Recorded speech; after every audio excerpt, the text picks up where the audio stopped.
근데 변호사 사무실 위임 계약하고 서류도 다 줬는데 한 달, 두 달 넘어갔는데도 사건 번호도 안 나오고 접수도 안 된다. 이때는 내 사건이 제대로 진행되고 있지 않을 가능성이 높기 때문에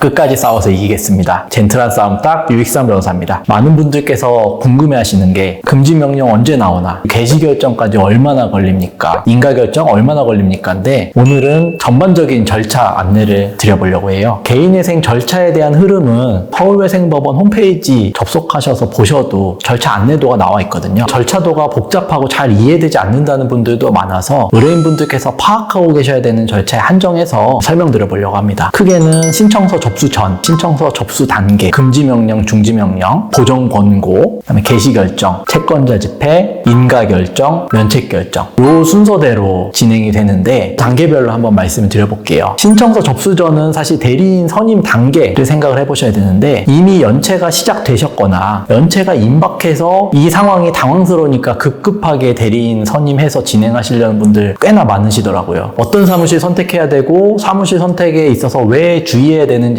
지난 영상으로 말씀드렸는데, 간략하게만 말씀드리면 급급하게 대리인 사무실 선임하셨다가 안 좋은 결과 보고 다시 재신청해서 변호사 비용만 날리고 경제적 재기 시점도 늦어지는 결과가 될 수 있으니까 최소 3-4군데 정도는 상담 받아보시고 신중히 결정하셔라, 이런 말씀 드리고 싶고, 개인회생 진행해야겠다라고 만약에 결심하셨으면 돌려막기는 당장 중단하시는 게 좋다. 개인회생 신청 전에 돌려막기 해서 이 채무 조금이라도 더 갚는다고 결과가 달라지지는 않거든요. 차라리 빨리 준비하셔서 진행하시고, 개인회생 진행 과정에서 생계비가 빡빡할 수 있는데 채무 변제할 돈을 조금이라도 모아두셔서 보탬이 될 수 있도록 남겨두시라, 차라리 이런 말씀 드리고 싶습니다. 그리고 두 번째로는 신청서 접수 단계인데요. 변호사 사무실에 사건을 맡기시면 보통은 2주에서 3주 내로 신청서가 접수되는 게 일반적이에요. 근데 변호사 사무실 위임 계약하고 서류도 다 줬는데 한 달, 두 달 넘어갔는데도 사건 번호도 안 나오고 접수도 안 된다. 그리고 연락했는데 법원이랑 조율 중이다라고 하거나 조만간 될 거다, 특별한 이유 설명 없이 기다려라 라고 한다면, 이때는 내 사건이 제대로 진행되고 있지 않을 가능성이 높기 때문에 직접 사무실에 방문하시거나 서류를 반환받아서 차라리 다른 사무실에 맡기시는 것도 고려해 보실 필요는 있습니다. 그리고 개인회생 진행 결심한 순간부터 보통은 변제를 중단하기 때문에, 그리고 연체가 시작되는 경우가 많기 때문에 독촉추심에 시달리시는 분들도 꽤 있으실 거예요. 이 기간 동안에는 변호사 사무실에 개인회생 진행하려고 사건 맡겼다라고 채권자들한테 안내하시면 1금융권이라든지 카드사 같은 경우는 독촉추심이 어느 정도 줄어들기도 하거든요. 그래서 이렇게 대응하시는 것도 하나의 방법일 수 있고, 대부업체라든지 저축은행 같은 일부 채권사들은 개인회생 진행해도 어차피 안 될 거다, 아니면 지금 얼마라도 갚으면 우리가 잘 진행될 수 있게끔 도와주겠다, 당신 사건 이의 신청 안 하겠다, 이런 식으로 회유하거나 협박 아닌 협박을 하는 경우도 있는데, 원칙적으로 말씀드리자면 굳이 응하실 필요는 없습니다. 다만 이제 계속 독촉추심 때문에 좀 스트레스 받고 불안하시다면 이런 부분들은 대리인을 선임하신 거니까 변호사 사무실하고 잘 의논하셔가지고 대응하시면 될 것 같고, 대부업체 같은 경우는 채무자 대리인 제도라고 해서 독촉추심을 못하게끔 막을 수도 있거든요. 그런 절차들도 변호사 사무실하고 의논해서 처리하실 수 있습니다. 법원에 사건이 접수되면 금지명령이 나오는데, 보통 신청서 접수하고 3일에서 5일 이내에 금지명령 나오는 게 일반적이라고 말씀드렸잖아요. 금지명령이 나오면 당연히 독촉추심은 중단되니까 그때부터는 삶의 평온을 좀 찾으실 수 있을 겁니다. 다만 다른 영상에서도 말씀드렸듯이 일부 법원에 따라서, 특히 광주지방법원이라든지 그 다음에 개인 사건별 특성에 따라서 금지명령이 안 나올 수도 있어요. 금지명령이 안 나오는 유형의 내 사건이 해당되거나 특정 법원에 내 사건이 접수돼야 되는 경우라면 금지명령이 안 나올 수도 있다는 점은 유념하셔야 될 것 같고, 금지명령이 나오지 않는다고 하더라도 사건 자체가 안 되거나 기각될 사건은 아니니까 너무 걱정하지 않으셔도 됩니다. 그 다음 단계로 보정 권고를 이행하는 단계로 보시면 되는데, 아마 개인회생 절차 통틀어서 모든 절차 중에 이 과정이 제일 중요하다고 말씀드릴 수 있을 것 같아요. 보정 권고에 어떻게 잘 대응해서 싸우느냐에 따라서 변제금이 천차만별로 달라질 수 있기도 합니다. 보통 사건 접수하고 2-3주 내외로 회생위원회 보정 권고가 송달되는 게 일반적입니다. 간혹 보정 권고 없이 접수하고 2-3일 만에 아니면 일주일 만에 개시결정 나는 경우도 있어요. 이런 케이스들은 일반적인 건 아니고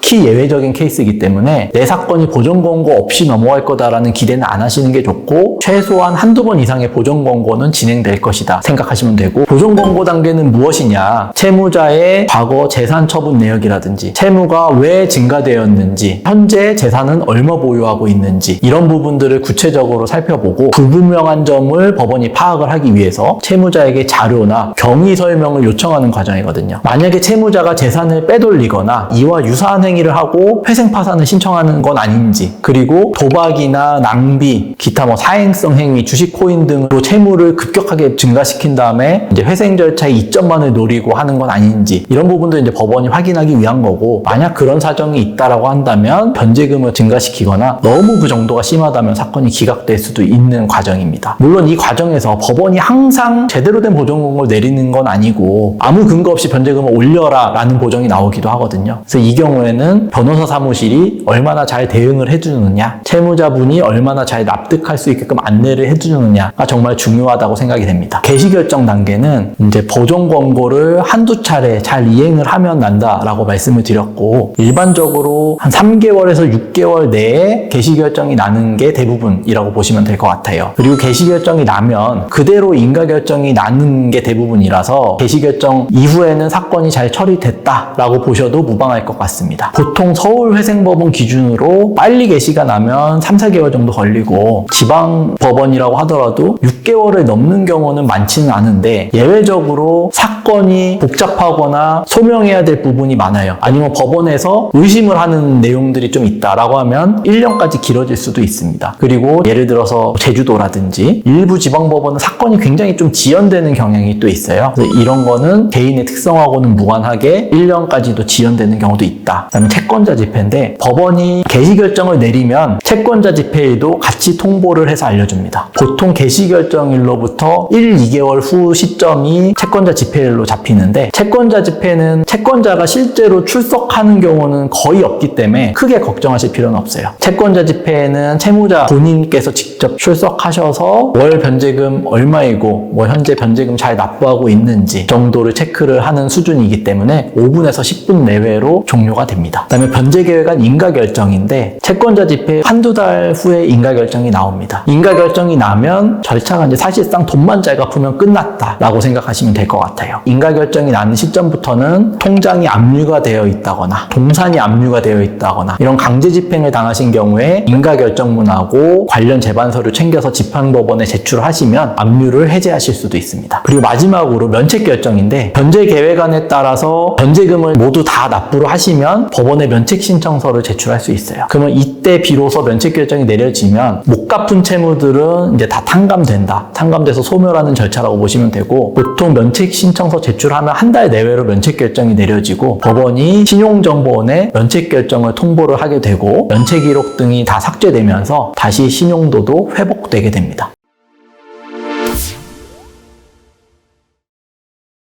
개인회생 절차에 대해서 알아두셔야 되는 부분들만 간략하게 설명을 드렸는데, 보통 개인회생 절차는 짧게는 3, 4개월, 길게는 1년 이상 걸리는 제도고, 기간이 오래 걸리는 가장 큰 이유 중에 하나는 보전 권고 단계에서 지연되기 때문이에요. 그래서 법원이 확인해야 할 게 많거나 아니면 채무자가 숨기는 게 있어서 소명해야 될 부분이 많다거나, 이런 부분들을 어떻게 대응하느냐에 따라서 사건이 정말 천차만별로 달라질 수 있기 때문에 충분히 긴밀한 소통이 잘 되는 그런 사무실 선정하시는 게 제일 중요하다, 이런 말씀 드리고 싶습니다. 오늘 영상 도움되셨다면 구독과 좋아요 부탁드리겠습니다. 감사합니다.